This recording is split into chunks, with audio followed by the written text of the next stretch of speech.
नमस्कार. मी आरती गुप्ते. अभिवाचन आरतीचं ह्या माझ्या चॅनेलवर तुमच्या सर्वांचं खूप खूप स्वागत. आज मी तुमच्या समोर एक कथा सादर करत आहे.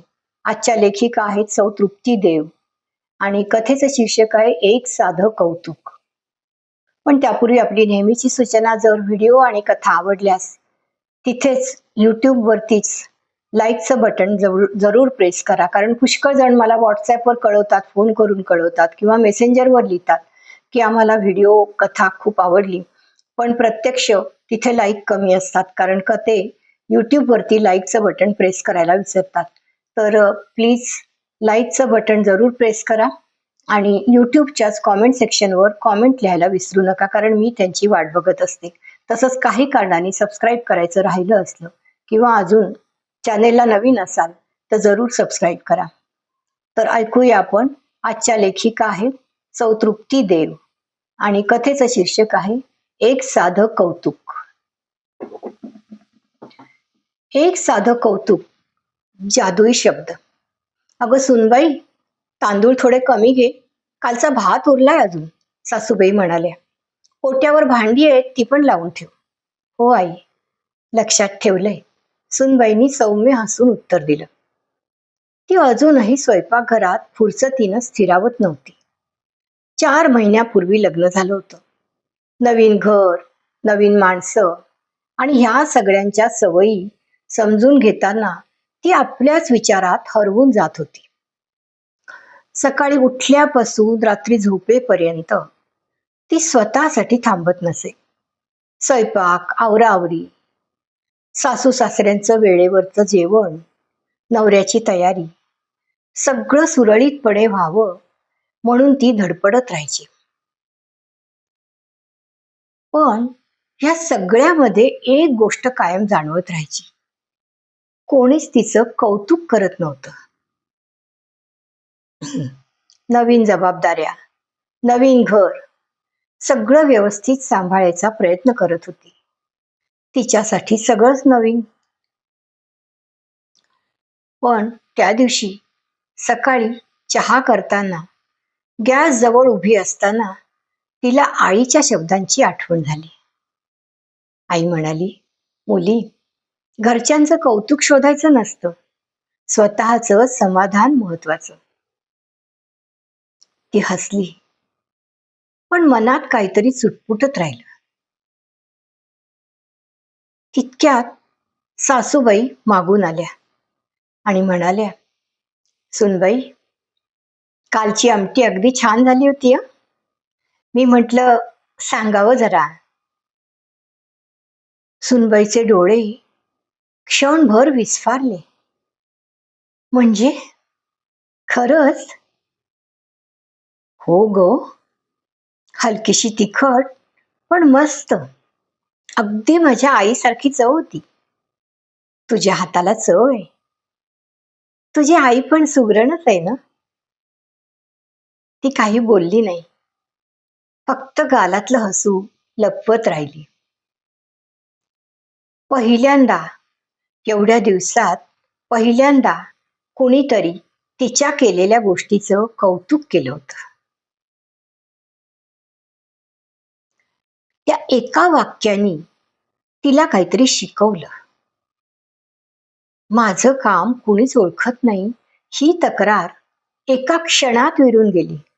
कारण आज ज्या एका छोट्याशा वाक्यानं तिचा दिवस सुंदर झाला, तेच दुसऱ्यालाही द्यावं हे तिला जाणवलं. त्या दिवशी दुपारी सासूबाई घराच्या ओट्यावर ठेवलेल्या माठात पाणी भरत होत्या. त्यांची पाठ थोडी वाकली होती. सुनबाईंनी लगेच धावत येऊन त्या पाण्याची घागर स्वतः उचलली. आई, किती सुंदर पद्धतीनं तुम्ही ओटा स्वच्छ करता. माझी तर दमछाकच होते, पण तुमचे हातपाय चाललेत बघा, हे खरंच अगदी कौतुकास्पद आहे. सासूबाई एक क्षण स्तब्ध झाल्या. मग त्या हसल्या. अगं, मी ते काय विशेष करते, इतकी वर्ष केले ना, म्हणून सवय झालीये. सवय म्हणून केली तरी त्यात मेहनत आहेच ना आई. मी दररोज पाहते तुम्हाला. तुम्ही थकत नाही, कुरकुर करत नाही. तुमचं बघून मला पण शिकावंसं वाटतं. सासूबाईंच्या चेहऱ्यावर लाजलेलं हसू आणि डोळ्यात चमक अगदी स्पष्ट दिसली. त्या दिवशी संध्याकाळी त्यांनी स्वतःहून चहा करून सुनबाई समोर ठेवला. घे ग, तुझ्यासाठी. आज तू मला माझंच काम वेगळ्या डोळ्यांनी दाखवलंस. कौतुकाचा हा खेळ दोघींमध्ये सुरू झाला. सुनबाईंनी एक दिवस शेजारच्या मुलाला गणित शिकवणाऱ्या आपल्या नवऱ्याकडं पाहिलं आणि म्हणाली, इतका संयम ठेवून शिकवतोयस ना तू. खरंच माझ्यासारखं घाईघाईनं ओरडून काहीच झालं नसतं. मुलाच्या आयुष्यात तू अगदी शिक्षकासारखं वागतोयस. तो थोडा गोंधळला पण हसला आणि पहिल्यांदाच त्याच्या डोळ्यात कौतुकामुळे चमक होती. दुसऱ्याच दिवशी सासूबाईंनी तिच्या सुनबाईच्या हस्तकलेच्या कुंड्या पाहिल्या. मातीच्या एका भांड्यात तिने क्ले वर्क केलेलं होतं. सासूबाईंनी भांड हातात घेतलं आणि त्या म्हणाल्या, तुझ्या हातात जादू आहे ग. माझ्या आईसारखी नक्षी काढलीस तू या रंगात. ते ऐकून सुनबाईचं मन देखील फुलून आलं. ती एक क्षण मागे गेली. लहानपणी रंगकाम केलं की आई गोड बोलायची, तुझ्या रंगसंगतीचं कौतुक करावं अशी आहे अगदी. आणि एक संध्याकाळ सासरे जुन्या वहीमध्ये एक कविता शोधत होते. अर्धवट लिहिलेलं होतं. अर्धवट लिहिलेलं काहीसं सुनबाईच्या एका वाक्याने मात्र, बाबा तुमची कविता किती गोड आहे. शेवट पूर्ण केलात ना तर ती खरंच खूप सुंदर वाटेल. त्याने खळखळून हसत पेन उचललं. ती कविता त्यांनी त्या रात्री पूर्ण केली.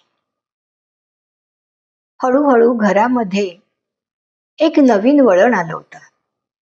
तिथं टीका नव्हे तर प्रोत्साहन ऐकू येत होतं. तिथं चुकांवर नाही तर प्रयत्नांवर लक्ष दिलं जात होतं.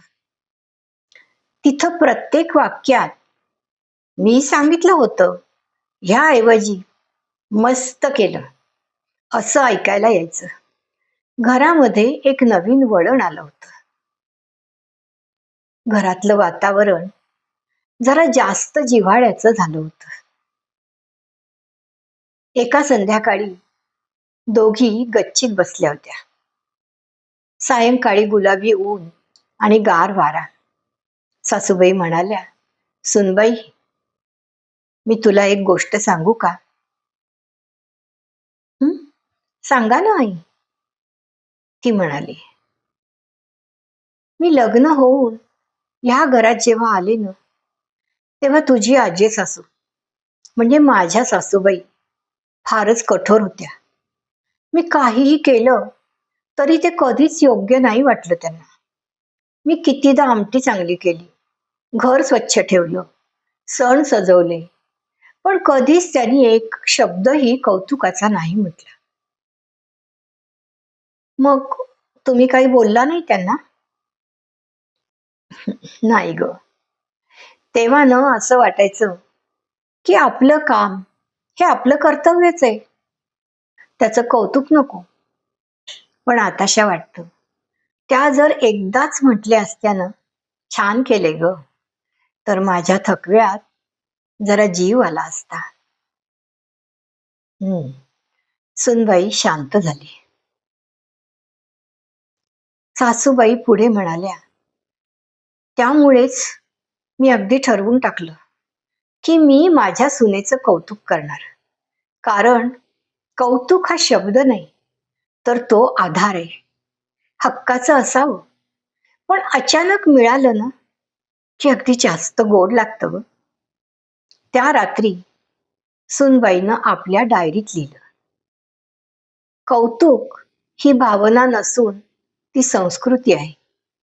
ती पुढच्या पिढीकडे देणं ही माझी जबाबदारी आहे.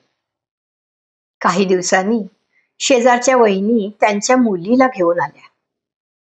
ताई, माझी गोजिरी ना कॉलेजात अगदी पहिल्यांदाच तिने कविता लिहिली आहे. ऐका ना तुम्ही. गोजिरी थोडीशी घाबरत होती, पण सुनबाई हसून म्हणाली, अगो बाई, कविता करायला धाडस लागतं. तू तर आधीच कौतुकास पात्र आहेस. ह्यामुळेच मग गोजिरीनी कविता वाचली. थोडी वळणदार, थोडीशी चाचपडलेली. सुनबाईनी तिला जवळ घेतलं. अगदी मनापासून लिहिलेस ग. शब्द थोडे अजून वळणावर येतील, पण तुझी भावना मात्र अगदी स्पष्ट पोचते. खरंच छान वाटली. गोजिरीचे डोळे चमकले. सासूबाई आतून हसत हसत बाहेर आल्या. बघ, आता तुझं कौतुक दुसऱ्यांचं आयुष्य देखील उजळवतंय. त्या घरात आता रोज काहीतरी छोटस कौतुक ऐकू यायचं. तू छान केलंस. अगदी बरोबर वेळेत आलास. आजच्या जेवणात प्रेमाची चव होती. तू हसलीस म्हणून दिवस उजळला. कौतुकाचं ते वातावरण कुठलीच मोठी गोष्ट नव्हती, पण माणसं जरा जास्त सजग, जास्त प्रेमळ आणि एकमेकांमध्ये गुंतलेली वाटायची. कारण त्या घरात आता कौतुक ही नित्य नेमाची परंपरा झाली होती. कौतुक एक जादुई शब्द. कौतुक म्हणजे केवळ एखाद्याच्या कामावरची स्तुती नाही, तर कौतुक म्हणजे समजून घेतलेली नजर, ओळखलेली भावना आणि दिलेलं एक हलकस थोपटणं. एक साधं वा, छान केलं, तुझ्यामुळे जमलं असं म्हणणंही कधी कधी एखाद्याच्या थकलेल्या जीवाला नवा श्वास देतं. ते शब्द नसतात, ते आश्वासक साक्षी असतात. म्हणून जमलंच तर कौतुक करा. कौतुक करायला पैसे लागत नाहीत, फक्त 2 शब्द लागतात. ते 2च शब्द जगणं बदलतं. माणूस फुलतो. कारण कौतुकाचा तो क्षण, तो कुणाच्या आयुष्यात वळण घालतो. हलकासा पण खोलवर उमटणारा क्षण असतो. धन्यवाद.